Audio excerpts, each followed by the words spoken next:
I'm going to show you how to use this tool, and in this video I'm going to cover these topics: the requirement and how to set it up and just run it, and how do you process the result. And for the advanced users, I'm going to show you how to do the multi-computing, which means you can use the different computer, more than one computer. For example, you have a 10 computer in a group. You can use 10 computers to process the same simulation at the same time. Of course, it will be 10 faster than your single computer. And in the end, I'm going to show you how to do the plugin. First, so you go to the website fisherysimulation.coplex.com. You go to the documentation, and in the documentation there are requirement section. First of all, you want to make sure you have a Microsoft.NET 4.0 framework. If you don't, you can just click on the hyperlink and download it, install it. Very straightforward. If you have any question, you can contact us or your IT department. They will help you to install this. And then there's a 7-zip. And once you get everything ready, you go to download. You download the fishery part. Instead of iPlugins is for the developers. So you want to make sure you download this one. And you can click on that, and you just click on here, download, and agreement, and so on, blah, blah, blah, blah.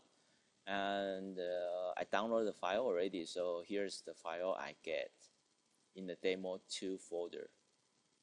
You double click on that, and just unzip it. Like, we are using SS3 fishery software as the demo, so I have everything here. I'm going to copy everything over, so I'm going to cheat a little bit. I have a configuration set up and everything ready. It's very easy.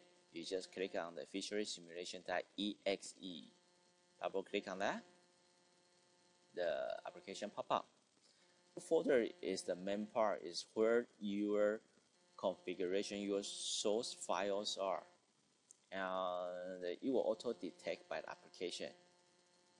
Simulation number means like how many simulation you want to run, 10, 100, or 500. It's really up to you. You can put even 5,000. You will run the whole year maybe.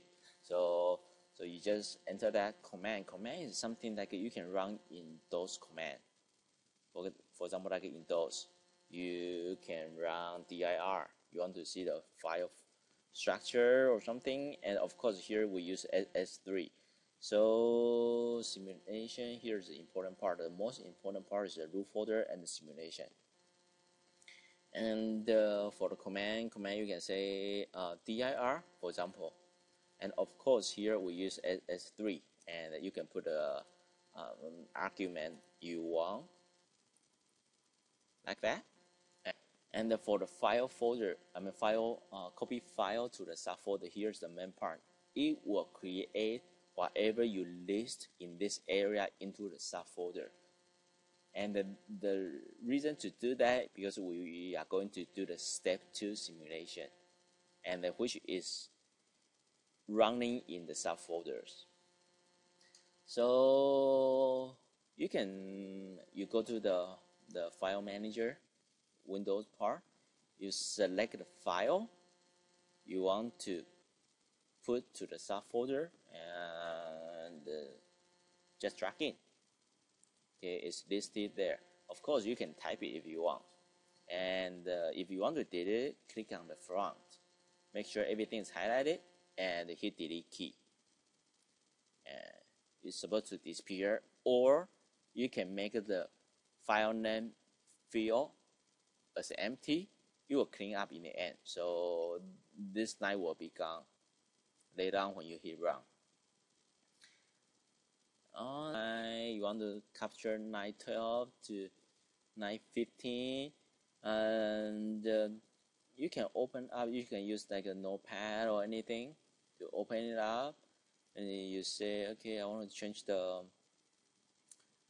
You go to starter.sss. You want to change some configuration there, like this one.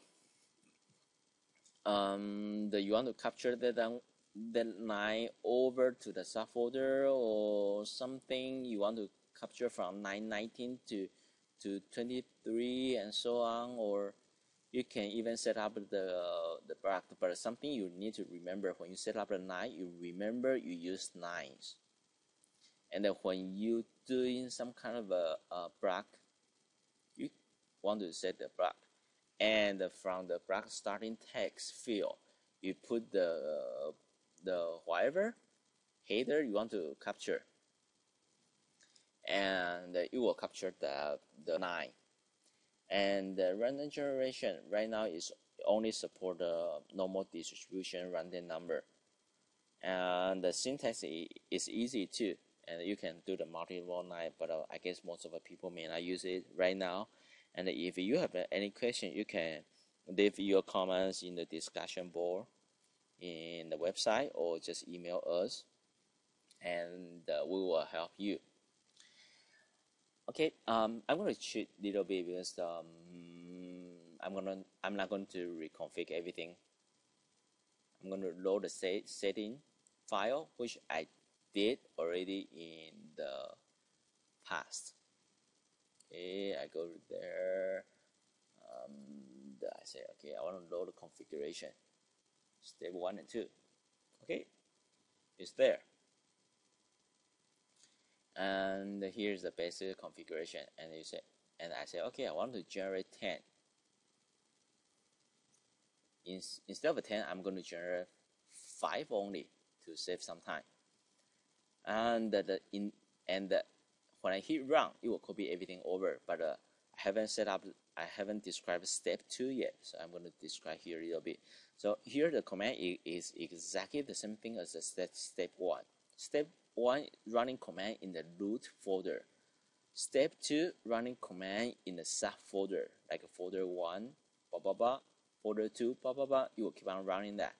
And then parallel running is a little tricky part. Here's like we try to save time. So what we are going to do is like we are going to run the same simulation. I would say simulation 1, folder 1, simulation folder 2, all the way, and how many parallel running I'm going to run it. Right now, the default set is based on how many core number you have. The recommendation number is between times 1.5 to 2.5. The default is times 1.5. And if you have any question about this number, just make it as a default.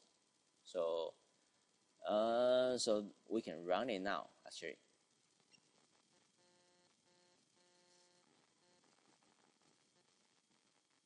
Okay, as you see here, we are running step 2 now. And if you look at the file structure, it creates 5 folders as we set up. We want to have 5 simulation earlier, and each folder has all the file you need, and you ask to copy over. So it's running simulation at 5, at actually 6, because you run this parallel running at 6 CPU. And I'm going to cheat a little bit here again, because this is going to take a while. So you open the first one. In the main application, you go to the output results. So you just need to look at the first folder actually, because everything would the same from the line you want to grab. So we are going to the first folder. We are going to go to the results, SSO. You grab over. And since we are going to do like a 2 report, so I'm going to grab again since it's coming from the same file. And we are going to open it up. And we want to know, oh, okay, where I want to grab the data from. I want to look at the 982.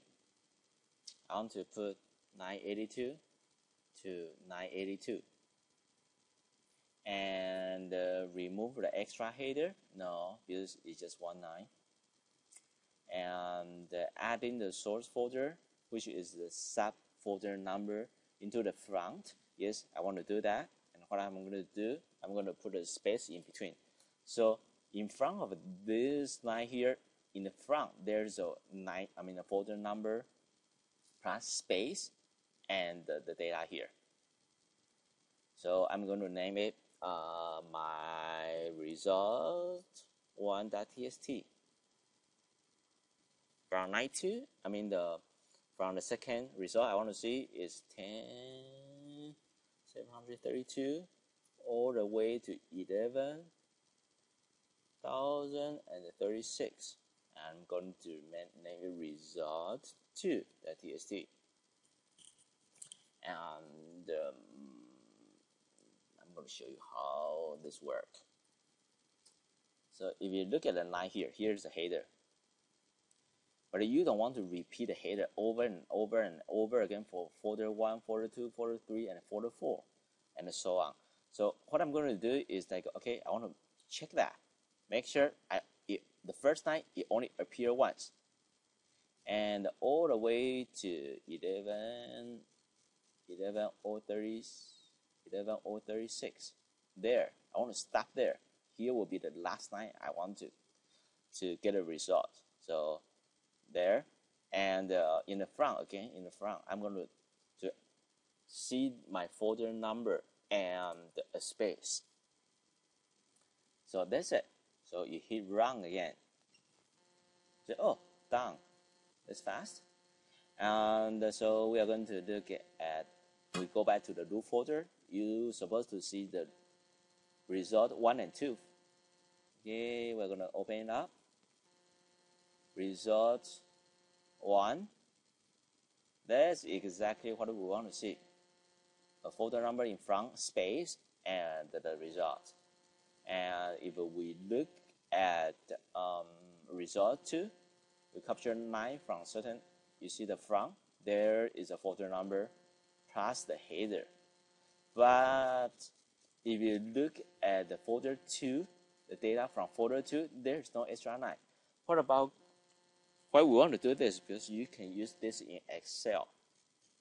If you want to do the data analysis and so on, you don't want to see extra 9. What you want to compare is the data. And in the Excel, you even can use like a mode, something like a mode 3, and you will only filter by mode 3 equals 0, and you can skip the 9 and so on. You can run any analysis in Excel. So this is a great part. You can do anything you want. So okay, multi-computing. Multi-computing is a little complicated, which it requires the mapping knowledge. So if you don't know how to map it, you can go to documentation, the web page documentation, and there are 2 videos tell you how to do the mapping in XP and Windows 7. So if you have any question, you can look at it. Okay, let's say you know how to do the mapping, and you map the simulation folder in one computer from a different computer, which could be the R drive. Okay, you just change the R drive and the simulation. If there are like 5 folders there, you just keep 5, or if there are like 500 folders, you just put 500, and you can delete the 9 there. You can delete all the file here. You don't need that, because you are not going to do the first process in the root folder anymore. But it doesn't matter if you hit something wrong, you forget to do that, you hit run, you will get a warning message anyway. So I'm going to cheat again. I have everything set up, so I'm going to load the configuration file. So here, remember, you got to change to the root folder. Root folder will not be whatever data drive in your computer. It's mapping drive, which is R or M or whatever mapping drive you map to. Make sure you change the configuration for the create simulation numbers to whatever match up your configuration. In parallel running, it depends on how many core you want to use to help to do the simulation in a different computer. So once you finish that, you hit run, and you will see exactly the same thing. A lot of windows pop up. If you have six windows will pop up. If you only have two windows will pop up. And you just wonder like, oh, what's going on if the network get disconnected or someone just terminate the process. That's fine. There's a timeout setting which is 120 minutes. Of course, you can change that. The reason is this file will be created in each subfolder, and it will tell you, oh, it's completed. Status 30 means completed. Status 20 means it's still running. So if you see 20, and here supposed to say like a running, and there's no complete time. So there you know, oh, it's not finished yet. So and all those is in the setting file. If you look at the setting, there's a step 2 timeout in minutes. This one is kind of a hidden setting, so you will not see that in the application because we try to make the application interface as simple as we can. So here is for the advanced users to use it. So that's about multi-computing. So you can run it from anywhere as long as it has network connection and a shared drive. And the plugins, that will be our next topic. How to do the plugins. Plugins, on the top you can see the plugin there. So for example, like you have an S3 configuration file, you say, oh, I cannot see that in the interface and I want to set it up. Yes, you can do that. You just create your own plugin and name it like S3 configuration, and you can create whatever you want, pop up a window or anything, just like any software. And about how to create a plugin, you can go to the website again, you go to documentation, and there's a video demo how to create a plugin for our application. So you click on that, and there's a video. It kind of help you through the whole process and tell you how to do it. And if you have any question, please contact us, or you can, if you find any bug, please leave any message in the issue tracker, and we will try to fix it as soon as possible. And that's about it. So have a great day. See you next time.